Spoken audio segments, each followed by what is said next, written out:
Saxaabay soo dhawaada mar kale waa Dr. Xaashi xarumaha shaqo aan ka shaqeeya mid ka mid ah aan idinkala soo hadlaya waa lunch time-kayga ama waqtigayga qadada videogan yarka oo kooban waxaan idinkula wadaagayaa fursado waxbarasho oo gobolkan Ontario dalka Canada waayahan dambe kasoo kordhayay weliba qaabaha caafimaadka marka in badan oo idin kamid ah oo gobolkan wax ka barata ama rabta inay wax ka barato waxyaalaha caqabadaha hortaagan waxaa ka mid ahaa ma rabo deynta way badan tahay waxyaalo badan oo la xiriira lacagta jeebka iyo kama bixi karo waana run programyadu waa qaali khaasatan kuwa caafimaadka la xiriira marka mar walba waxaan isha ku hayay maaragtay alternative kale iyo inay jiraan dadka aan rabin loonkaas inay qaataan marka maanta waxaan rabaa in idinla wadaago program hadda maaragtay soo kordhay khaasatan dadka raba inay nursingka programka nursingka ay bartaan kuwii hore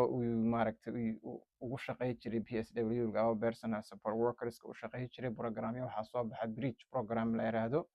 oo haddaad PSW ahayd aad u bedeli karto nursing iyadoo ka gaaban waqtigii aad nursingka full time ka aad qaada lahayd maadaama aad personal support worker kusoo shaqeeyay taasoo iyada lafteeda 6 bilood lagu barto waa very physical job oo aad u adag marka dhaqaale ahaanna waa aaday uga hooseyda maaragtay nursingka maaragtay oo weliba register nursingka dadka ah marka haddaa idiin zoom gareeyo programkan hadda wuxuu ku jiraa websitekaas oo la yiraahdo ontarioscholarship.com ku jiraa waa scholarship ilaa 30,000 ah marka khaasatan waxaa loogu talagalay waxaa la yiraahdaa magaca programka we began la yiraahdaa sidaad ka aragtiin waxaa loogu talagalay dadka PSW ku shaqeeyay oo raba inay register nurse ama practical nurse u sii bedelmaan saddexda waa maaragtay optionkay rabaan ay u sii bedelaan ama se practical nurse inay ahaayeen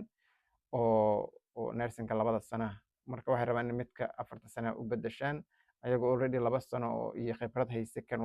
waqti 20 bilood iyo wax ka yar ay kaas ku sameyn karaan marka eligibility-ga ama se waxyaalaha oo qualify kaaga dhigaa programkan asagoo ku qoran yahay Canadian citizen ama permanent resident ama landed waraaqdi xataa maaragtay aqbalaada oo haddaad haysato sharci kala haysan waa geli kartaa inaad program accepted aad ku jirtay oo PSW ama practical nursing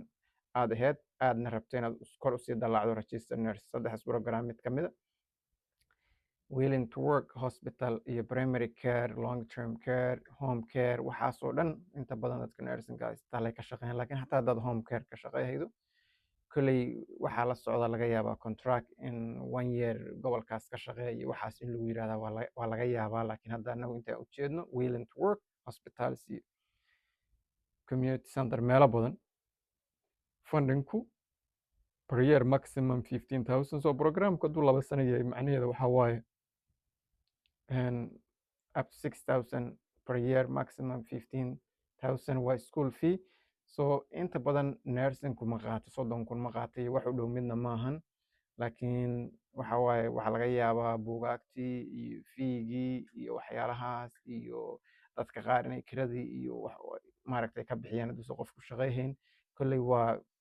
lacag fiican waaye 30,000 waa lacag aad u badan waaye ii sheeg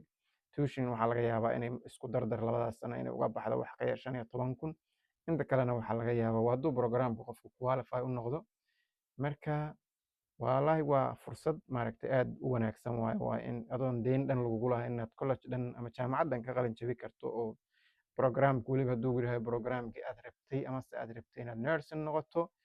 gobolka fursadaas unbaa ka jirtaa